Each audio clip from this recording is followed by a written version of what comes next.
Ya Ali Madad. Otherwise, Rai Abu Ali Missionary, wise number 783.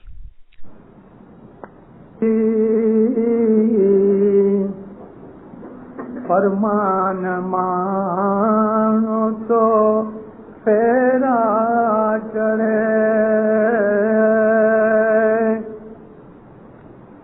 عرشا کہتا اتریے پہلے پارجی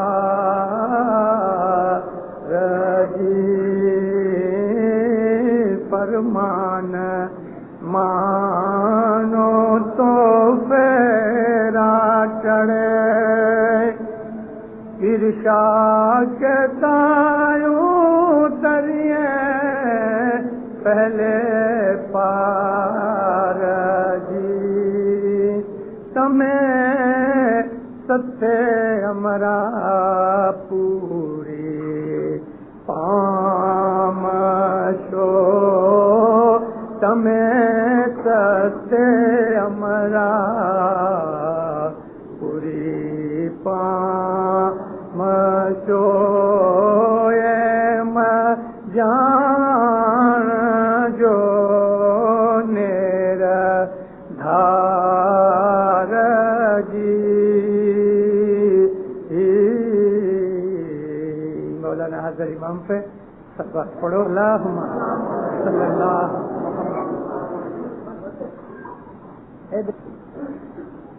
لیندارو آخا اسماعیلی مذہب ایک لیٹی میں آتا ہے. کوئی پوچھے کہ اسماعیلی مذہب اٹلے کیا، اس کا جواب یہ ایک لیٹی میں ہے، حضرت امام کا فرمان مانا. اس میں سب اسماعیلی مذہب آ گیا. اگر امام دن کے وقت کہے کہ یہ رات ہے تو مومنو آمین کہو کہ یہ رات ہے. اگر امام رات کے وقت اپنے کو کہے کہ ابھی دن ہے تو حجت نہیں کرنا، کہنا آمین خداوند ابھی دن ہے. کرشن اور ارجن، میں اپنی واعظوں میں مولانا کرشن کہا کرتا ہوں. شری کرشن یعنی مولانا کرشن وہی امام کی جوت ہے، اور ارجن مامے پھوئی کے بھائی بھی ہوتے تھے، اور مولانا کرشن امامت کی جوت تھی. اس زمانے کے حضرت امام مولانا کرشن تھے، ارجن ان کا مرید تھا. دونوں گھومنے نکلے، چھوٹپن کی دوستی بھی تھی. گھومنے نکلے، گھومتے گھومتے جمنا ندی کے کنارے پر جا کے بیٹھ کے سیڑھی کھانے لگے. ارجن سیڑھی چھیل چھیل کے ٹکڑے کاٹے اور مولانا کرشن کو دے رہے، وہ کھاوے باتیں کریں. دور جھاڑ کے اوپر ایک پنچھی بیٹھا تھا. مولانا کرشن ارجن کو کہتے ہیں ارجن دیکھ وہ پنچھی جھاڑ پہ ہے، وہ گروڑ پنچھی لگتا ہے. اس زمانے میں ایک گروڑ پنچھی ہوتا تھا. گروڑ بہت بڑے قد کا تھا. میں نے ایک پنچھی کا میوزیم کے اندر شریر باندھا ہوا موم کے ساتھ پرزرو کیا ہوا دیکھا.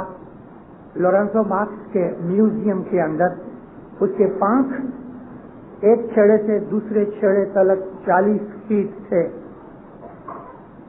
اتنا بڑا جانور میں نے کبھی دیکھا نہیں تھا. اور ایسے جانور ہیں، ایسے پکشی ہیں کہ جو آخری بکری کو اٹھا کے لے جاتے ہیں. اس زمانے کے اندر یہ پکشی گروڑ بہت بڑا پکشی ہوتا تھا. تو ارجن کو کہا ارجن دیکھ وہ پکشی گروڑ لگتا ہے. آنکھ اٹھا کے دیکھا، کہتا جی مہاراج گروڑ ہے. سیڑھی کھاتے رہے، باتیں کرتے رہے. وہ پکشی اڑ کے دوسرے جھاڑ پر گیا تو شری کرشن کہتے ہیں ارجن ارجن وہ پکشی تو مور لگتا ہے، مور۔ آنکھ اٹھا کے دیکھا، کہتا ہے ہاں مولا مور ہے، مور۔ پھر باتیں کرتے رہے، سیڑھی کھاتے رہے۔ واپس وہ کوئی دوسرے جھاڑ پہ گیا تو مولانا کرشن فرماتے ہیں ارجن ارجن ارے وہ پکشی تو کاگڑا ہے، کاگڑا۔ ہاں مہاراج کاگڑا ہے۔ مولانا کرشن کہتے ہیں ارجن یہ کیا بات ہے؟ میں کہتا ہوں گروڑ، تو کہتا ہے گروڑ۔ میں کہتا ہوں مور، تو کہتا ہے مور۔ میں نے کہا کہ کاگڑا ہے، تو نے کہا ہاں کاگڑا۔ تو کچھ بولتا ہی نہیں، سب ہاں ہاں کرتا ہے۔ ہاتھ باندھ کے کہتا ہے مولا جو تو بولتا ہے نا وہی سچا ہے۔ تو نے کہا گروڑ تو وہ گروڑج تھا، اگر تو نے کہا کہ وہ مور تو وہ گروڑ میں سے مور ہو گیا، وہ مورج تھا۔ تو نے جب ہی کہا کہ نہیں وہ کاگڑا ہے تو وہ کاگڑج تھا۔ فرمان برداری یہ چیز ہے۔ اس نے دلیل نہیں کی کہ نہیں خداوند یہ تو گروڑ نہیں ہے، یہ تو کاگڑا ہے، کاگڑا تھا۔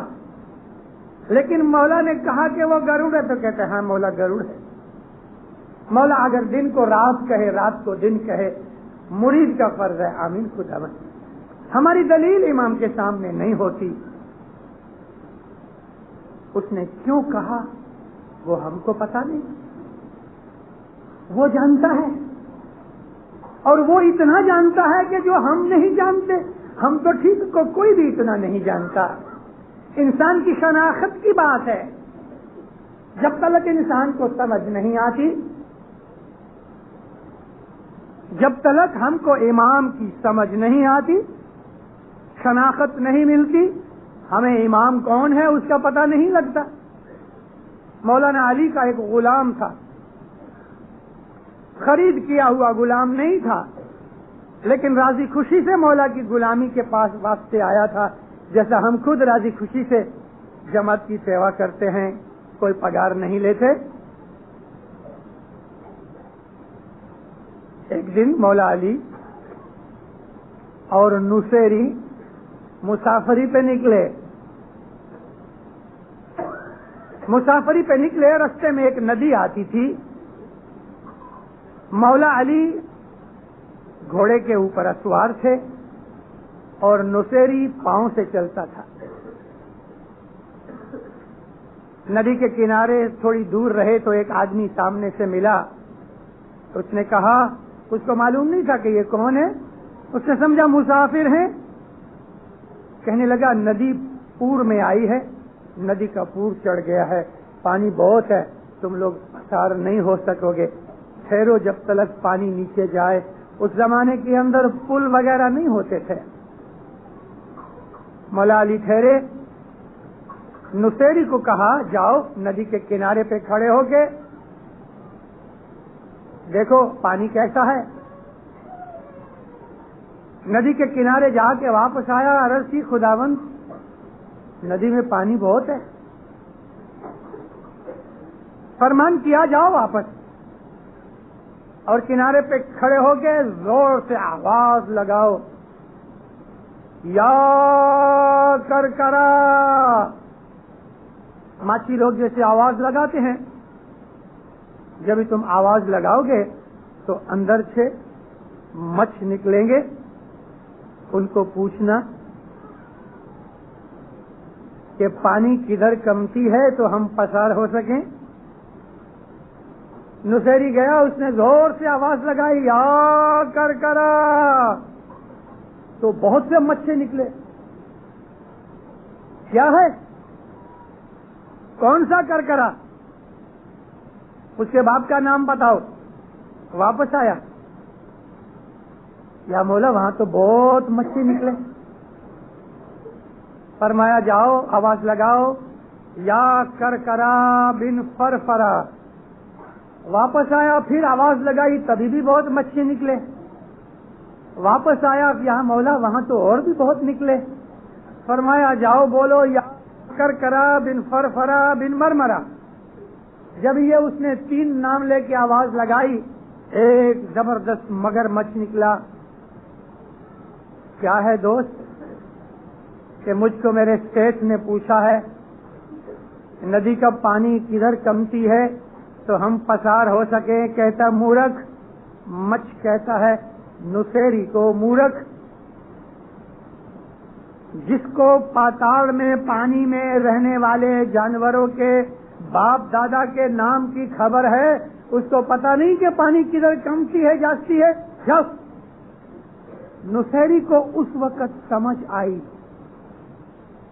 مگر یہ بات سمجھنے کی بات ہوتی ہے. امام کی شناخت بات جو ہے سمجھنے کی ہے.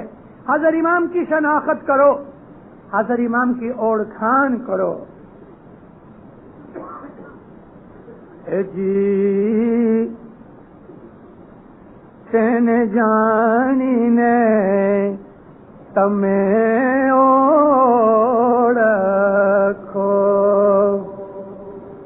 کتنے اچھے میٹھے شبد پیر کے سنو تو صحیح. تین جانی نے تمہیں اوڑکھو سریو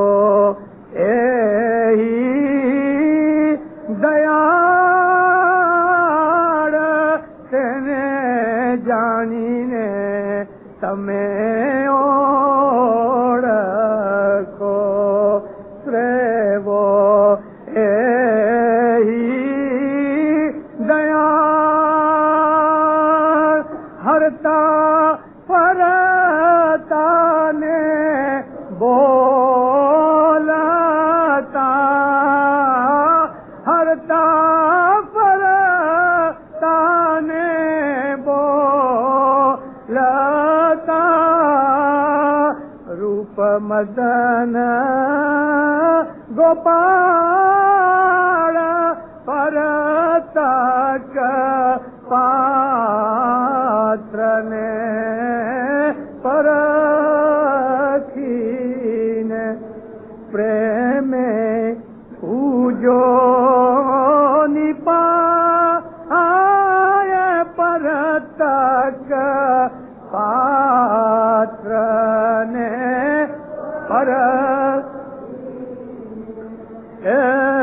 پریم پوجو نپائے. چود بھمن تنو دھنی, چود بھمن تنو دھنی. پرتک ہے جگ ماہے پرتک پاتر نے پرکھی. کوئی چیز باقی رکھی حضرت امام کے لیے؟ کوئی چیز اس گنان میں باقی رکھی؟ کھاتا ہے, پیتا ہے, بولتا ہے, ہرتا پھرتا ہے, شادی کرتا ہے, بچے ہوتے ہیں, اور تم کہتے ہو کہ یہ خدا ہے. ارے بس یہ چیز بیچ میں آ جاتی ہے کہ ایک انسان کیسے ہو سکتا ہے. ہم بھی کہاں کہتے ہیں کہ انسان خدا ہے؟ ہم نے کبھی کہا انسان خدا ہے؟ ہم اسماعیلیوں نے کبھی کہا کہ انسان خدا ہے؟ ہم اس کو انسان کہتے ہی نہیں ہیں. انسان مانے تو وہ خدا ہوئے نا. ہم تو اس کے نور کی پوجا کرتے ہیں. ہم اسماعیلی جو ہیں ہم نور پرست ہیں. اگر شریر پرست ہوتے تو سلطان محمد شاہ گزر گئے تو اس کی قبر پہ بیٹھ کے ہم روتے ہوتے, پوجا کرتے ہوتے, فاتحہ پڑھتے ہوتے, دعائیں مانگتے ہوتے, آنکھ رگڑتے, ناک رگڑتے, منت کرتے, مانتا کرتے. ہم نے تو کچھ نہیں کیا.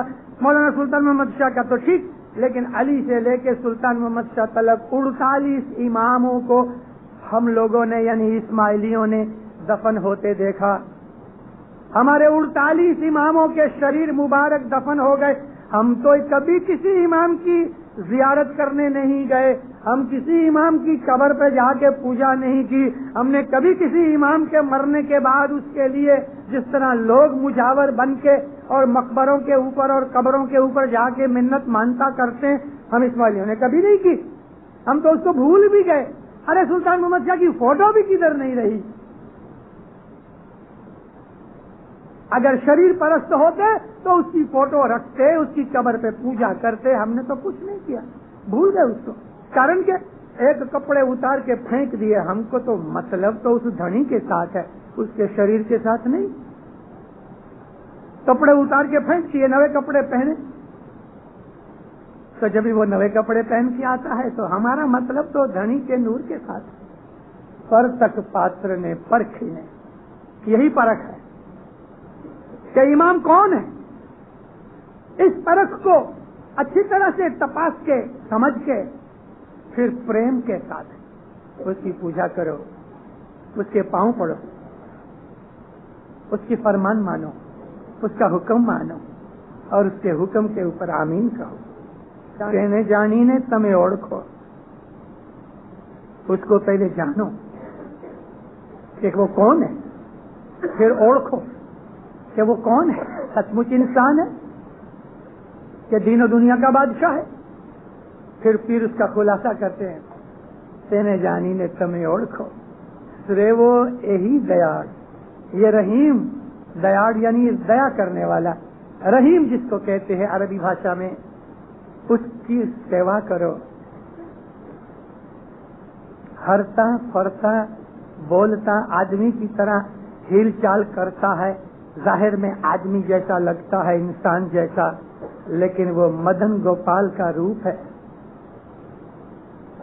گوپال کہتے ہیں پالنے والے کو, جو کہ یہ شبد شری کرشن کے لیے لگایا گیا, لیکن اس کا یہ مطلب نہیں کہ وہ گو کا پالنے والا تھا.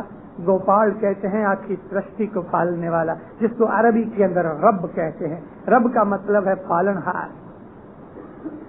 پر تک پاتر نے پرکھی نے پریم پوجو نی پائے. 14 بھون سنو اے دھنی, یہ دھنی 14 بھون کا پیدا کرنے والا ہے. اے جی جمپو دیپ ماہے سوامی تخت رچایا. جمپو دیپ ماہے سوامی اے تخت رچایا تے سرشٹی نو سرجن ہار. یوگے سر سے سرشٹی نو سرجن ہار. یوگے سر جوگ کا مرم کوئی نہ جانے. جوگ کا مرم جگے سر جانے. جوگ کا مرم تے گر جوگی تمنے ادھارے. تے گر جوگی تمنے ادھارے. جنے کی دھا جگے سر او جنے تربھو ورن کی دھا جگے سر. جوگ کا مرم. مولانا حضرت امام پہ صلوات پڑھو.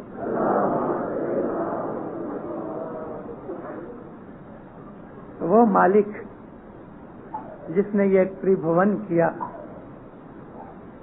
جس نے یہ سرشٹی کی رچنا رچی, جو ہم کو روزی دیتا ہے, رزق دیتا ہے, جو ہم کو پیدا کرتا ہے, جو ہم کو موت دیتا ہے,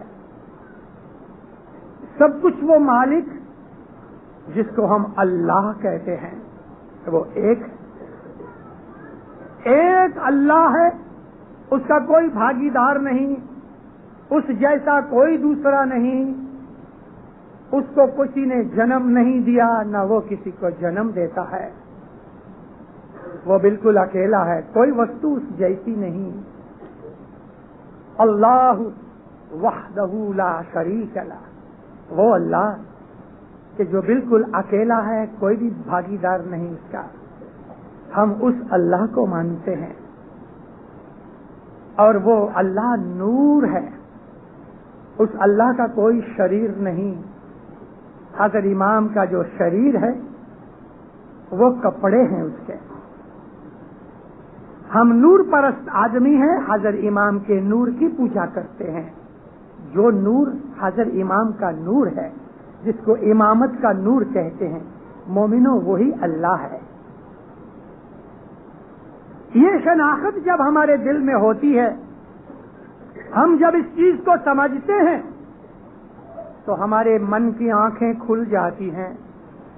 حقیقتی سمجھ اس بات کا نام ہے، اسی چیز کو کہتے ہیں حقیقتی سمجھ، کہ امامت کا جو نور ہے وہی خدا ہے، اسی کی ہم پوجا کرتے ہیں۔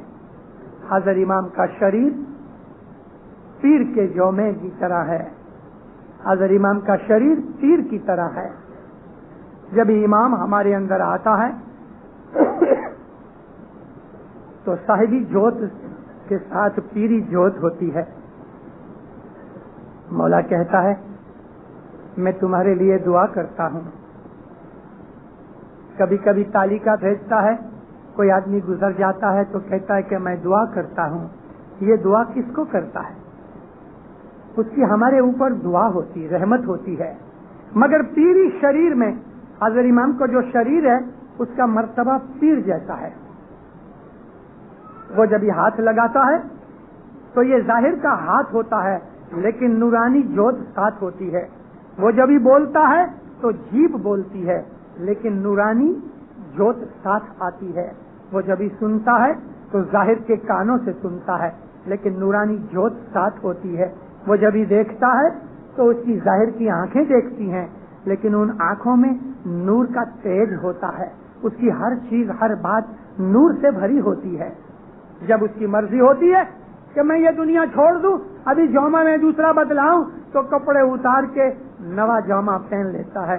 جامے کا مطلب ایک کپڑا ہے، فارسی بھاشا میں کپڑے کو جامہ کہتے ہیں۔ جامہ بدل گیا یعنی کپڑے بدل گئے۔ نور کبھی مرتا نہیں، نور بیمار نہیں ہوتا، نور کو کوئی جنم دیتا نہیں، نور کسی کو جنم نہیں دیتا، نور کو کوئی طرح کی حاجت نہیں، بھوک نہیں، ترس نہیں، پیاس نہیں، نیندرا نہیں، کچھ نہیں۔ نور نور۔ مڈغاسکر میں سے، افریقہ میں مڈغاسکر گام ہے، دیش ہے۔ ایک آدمی نے مولا کے حضور میں عریضہ بھیجا، خداوند مجھے یہ کام ہے، آپ میرے پہ رحمت کر کے مجھے وقت دو تو میں پیرس آؤں۔ مولا نے جواب دیا کہ فلاں وقت تم پیرس میں آؤ۔ دھنی دھنیانی دونوں پیرس گئے، بڑی عمر کے آدمی تھے، 73-72 برس کے دونوں، تھوڑا سا فرق تھا 2-4 برس کا۔ دھنی دھنیانی پیرس گئے، جو ٹائم نکی ہوا اس ٹائم کے اوپر مولا کے گھر پہ گئے، بنگلے پہ۔ باہر سے یہ بنگلہ ایک سیدھی دیوار ہے، 1-2 کھڑکیاں ہیں، باہر سے اچھا ہی نہیں لگتا، باہر سے تو یوں لگے جیسے کوئی جیل خانہ ہے، لیکن اندر جا کے دیکھو تو دل خوش ہو جائے، ایسا اچھا بنگلہ ہے۔ 6-7 پگتھیاں ہیں، چھوٹی سی گلی ہے۔ صاحب کا ایک دوسرا بھی بنگلہ ہے، مگر یہ پیرس کا بنگلہ ہے، اس کی میں بات کرتا ہوں۔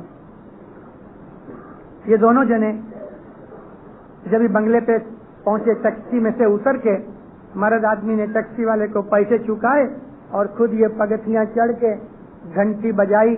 اندر سے ایک نوکرانی نے دروازہ کھولا، کہا کہ میں فلانا فلانا ہوں۔ بولتی مجھے پتہ ہے تم آنے والے ہو، آؤ۔ ابھی یہ مرد اوپر کھڑا تھا، اس کی گھر والی اوپر چڑھتے چڑھتے دادر کے اوپر گلی میں ادھر گر پڑی۔ فوراً یہ نیچے اترا، یہ بھاگا۔ حضرت امام کی نوکرانی جو تھی وہ میڈ، وہ بھی نیچے اتری، یہ بیچاری بے سدھ ہو گئی۔ حضرت امام کے گھر کے بالکل سامنے دوسرے مالے کے اوپر ایک بائی ڈاکٹر، فرینچ بائی، بڈھی بائی ڈاکٹر تھی، ابھی پریکٹس چھوڑ دی کیونکہ بہت بڈھی ہو گئی، ریٹائرڈ ہو گئی تھی، مگر وہ سامنے رہتی تھی۔ یہ جو نوکرانی تھی حضرت امام کی، اس میڈ نے اس بھائی کو بولا کہ تم اس کو تھوڑا سہارا دے کے سامنے لے آؤ۔ اندر سے ایک نوکر اور بھی آ گیا، تو بھائی کو اٹھا کے لفٹ میں ڈال کے سامنے اوپر اس بائی کے گھر پہ لے گئی۔ اس بائی کے گھر پہ اس کو سلایا، ڈاکٹر بائی نے اس کی ساروار کی، اس کو ہوش آیا، خالی چکری آ گئی تھی، کارن کہ امام کا دیدار کرنے سے پہلے اس نے ورت لیا ہوا تھا کہ میں کچھ نہیں کھاؤں گی، تو بھوک پیاس کے کارن سے 63 برس کی عمر تھی، چکری آ گئی۔ آنکھیں کھولی، ٹھیک ہوئی، اٹھ بیٹھی، کہتی ٹھہر 5 منٹ اور آرام کر، انجیکشن وغیرہ لگایا۔ مڈغاسکر کے لوگ فرینچ جانتے ہیں تو فرینچ میں باتیں کرنے لگی۔ تو کدھر سے آئی ہے؟ کہ میں مڈغاسکر سے آئی ہوں۔ ادھر تم کیا آغا خان کو ملنے آئی ہو؟ کہتی ہے ہاں۔ تو میں تم کو ایک سندیشہ دوں تو تم آغا خان کو میرا سندیشہ دو گی؟ وہ بوڑھی ڈاکٹر بائی، فرینچ بائی، اپنی اسماعیلی بائی کو کہتی ہے کہ میں تیرے کو آغا خان کے لیے ایک سندیشہ دوں تو تو دینا۔ کہتی ہے پرومس نہیں کرتی، یاد آیا تو میں دوں گی۔ کیا سندیشہ ہے؟ تو ڈاکٹر بائی بولتی ہے کہ میں کبھی بھی دیکھتی ہوں سامنے ادھر، وہ دیکھو کھڑکی ہے نا، وہ اس کا ٹیبل پڑا ہے، کرسی پڑی ہے، دیکھ ابھی بھی بتی جلتی ہے، وہ بیٹھا ہے کام کرتا ہے۔ میں رات کو دن کو جب بھی دیکھتی ہوں تو یہ کام کرتا ہوتا ہے، اتنا کام کرتا ہے، میں نے کبھی اس کو آغا خان کو سوتے ہوئے دیکھا ہی نہیں۔ میں رات کو کبھی 12 بجے اٹھوں، 2 بجے اٹھوں، 4 بجے اٹھوں، 5 بجے اٹھوں، رات کو دن کو کام کرتا ہے، سوتا نہیں، چھوٹی اس کی عمر ہے۔ میں کچھ 15 برس پہلے کی بات کرتا ہوں، حضرت امام نے ابھی تک شادی بھی نہیں کی تھی اور صاحب کو 5-6 برس ہوئے تھے، 5 برس گادی نشین ہوئے۔ اس کو کہو اتنا کام کرتا ہے، اس سے نقصانی ہوئے گی، تھوڑا آرام کرو، نیندر لو، اتنا کام مت کرو، ذرا میرا سندیشہ دینا۔ بولی دوں۔ اس کو فی جو دینی تھی فی دے، تھینک یو بول کے یہ بائی چلی آئی۔ بیٹھے حضرت امام کے بنگلے کے اندر، تھوڑی دیر کے بعد مولا نے رجا دی، یہ لوگ اندر گئے، مولا کے پاس بیٹھے، جو کام تھا کام ہوا، سب کام ہو گیا۔ حضرت امام پوچھا ابھی اور کچھ باقی ہے؟ نہیں خداوند، ہمارا سب کام ہو گیا، تیری بہت رحمت، ہم لوگ بہت خوش ہوئے۔ کلاکوار صاحب بیٹھے ان کے ساتھ، آرام سے ٹیسٹ سے بیٹھے تھے۔ تو اس مڈغاسکر والی اپنی روحانی بیکری کو پوچھا اور کچھ کہنا ہے؟ نہیں خداوند، یہ بھول کے بالکل۔ اچھا کھانا بتا، شاباش۔ یہ لوگ اٹھے، صاحب اپنی اس روحانی دیکری کو، وہ مڈغاسکر کی بائی کو واپس پوچھا تمہیں کچھ کہنا ہے؟ نہیں خداوند کچھ نہیں کہنا۔ ماں باپ بھی اٹھا، صاحب اٹھا، ان کے ساتھ ساتھ دروازے تک گیا، دروازے تک پہنچ کے ماں باپ نے اس کے کمبے پہ ہاتھ رکھ کے پوچھا تمہیں کچھ کہنا ہے؟ کہتی ہے نہیں خداوند، سب کام ہو گئے۔ صاحب اس کو کہتے ہیں تجھے کسی کا سندیشہ ہے جو مجھے دینے کا ہے؟ کہتی ہے ہاں خداوند، ایک سندیشہ باقی ہے۔ کیا ہے؟ صاحب میں نیچے گر گئی تھی، وہ سامنے ڈاکٹر بائی کے پاس مجھے لے گئے، تو ڈاکٹر بائی نے کہا کہ میرا ایک سندیشہ دینا خدا، میں تو بھول گئی تھی لیکن آپ نے یاد کرایا. کیا سندیشہ ہے؟ خداوند وہ بولتی آپ بہت کام کرتے ہو، بالکل آرام نہیں کرتے، نیندر نہیں کرتے، تو آپ کی تندرستی خراب ہو جائے گی. حضرت امام ہنس کے فرمایا اس کو پتا نہیں ہے، مگر تم اسماعیلی جانتے ہو میرے روحانی بچے کہ اگر امام سو جائے گا تو ساری سرشتی سو جائے گی. امام کبھی نہیں سوتا، امام کبھی نہیں سوتا. دنیا بھانے ہم کو لگتا ہے، البتہ اس کو شاریرک حساب سے آرام بھی چاہیے، لیکن جو نور ہے وہ کبھی نہیں سوتا. حضرت امام آج ہی بول کے گئے، آج ہی دربار کے اندر آپ نے سنا، میں ظاہر بھانے تمہارے سے جدا ہو کے جاتا ہوں، میرا دل بھاری ہوتا ہے، تم سے میں جدا ہوتا ہوں، لیکن بھلے میں جدا ہو کے شاریرک طور پہ جاتا ہوں، مگر میرا دل، میرے وچار تمہارے ساتھ ہیں اور میں تم کو ہمیشہ دیکھتا رہتا ہوں. اب فرمایا I will be watching you، میں تم کو دیکھتا رہوں گا. just as I'm watching the whole world، all the جماعت of the world، آخری دنیا کی جماعتوں کی آخری دنیا جس طرح میں دیکھتا ہوں، میں تم کو دیکھتا رہوں گا. تو واچ کرنے کا مطلب یہ ہے کہ تم کیا کرتے ہو میں دیکھ رہا ہوں. اس کو کہتے ہیں انگلش بھاشا میں واچنگ. بھلے امام ظاہر میں ہمارے پاس نہیں بھی ہوتا، مگر اس کا نور ہمارے اندر موجود ہے.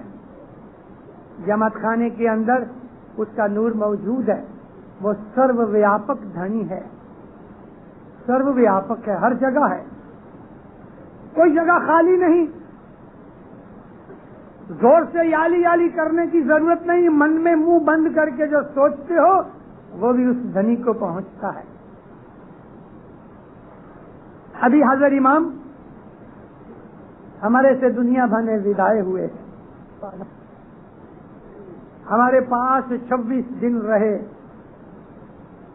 26 دن کے اندر اس نے بہت سے فرمان کیے، ہمارے دھارمک کام کاج کیے. آپ نے دیکھا ہر جگہ وہ کتنا خوش تھا، رحمت لٹاتا تھا. دیا کا ساگر اپنی رحمت کے پانی سے ہمیں نہلا دیا، ہمارے دکھ دور کر دیے، ہماری بلائیں دفع ہو گئیں، ہمارے گناہ معاف ہو گئے، ہماری میل غیر ورود کی نکل گئی، ہمارے اندر بھائی چارہ، محبت، اتفاق، پریم حضرت امام کا بھی اور جماعت کا بھی پیدا ہوا. ابھی حضرت امام جب ایئرپورٹ سے جانے لگے، مولانا حضرت امام ایئرپورٹ سے 4:40 پہ 3 بجے تو حضرت امام وہ جو چھوٹا منڈپ باندھا تھا اس میں آیا اور 1 کلاک بیٹھا. 1 کلاک نکل گئی، باتیں چیتیں کرتے تھوڑا ایئرپورٹ کے اوپر بھی. حضرت امام فرمایا کہ میں آج تمہارے سے جدا ہوتا ہوں، دلگیر بھی ہوں اور خوشی بھی ہوں. پہلی دفعہ ایسا کہا ہے کہ میں خوشی بھی ہوں. ماں باپ فرمایا دلگیر میں اس لیے ہوں کہ میں تمہاری محبت یاد کر کے تم سے جدا ہو رہا ہوں ظاہر میں، لیکن خوش میں اس لیے ہوں کہ میں گئی دفعہ آیا اور ابھی آیا یہ دیکھ کے کہ تم نے بہت پرگتی کی ہے، تمہاری انتی ہوئی ہے بہت سی بابت کے اندر. یہ دیکھ کے میں بہت خوش ہوا اور میں سنتوش کارک خوشی ہو کے یہاں سے جاتا ہوں کہ تم نے بہت سی بابت کے اندر مجھے راضی کیا ہے. لیکن ابھی بھی میں یہ چاہتا ہوں کہ تمہاری آرتھک حالت اور بھی سدھرے. یہ چلے فرمان جو ابھی ایئرپورٹ پہ ہوئے ہیں میں وہ آپ کو سنا رہا ہوں. بابا فرمایا میں چاہتا ہوں کہ تمہاری آرتھک حالت اور بھی سدھرے،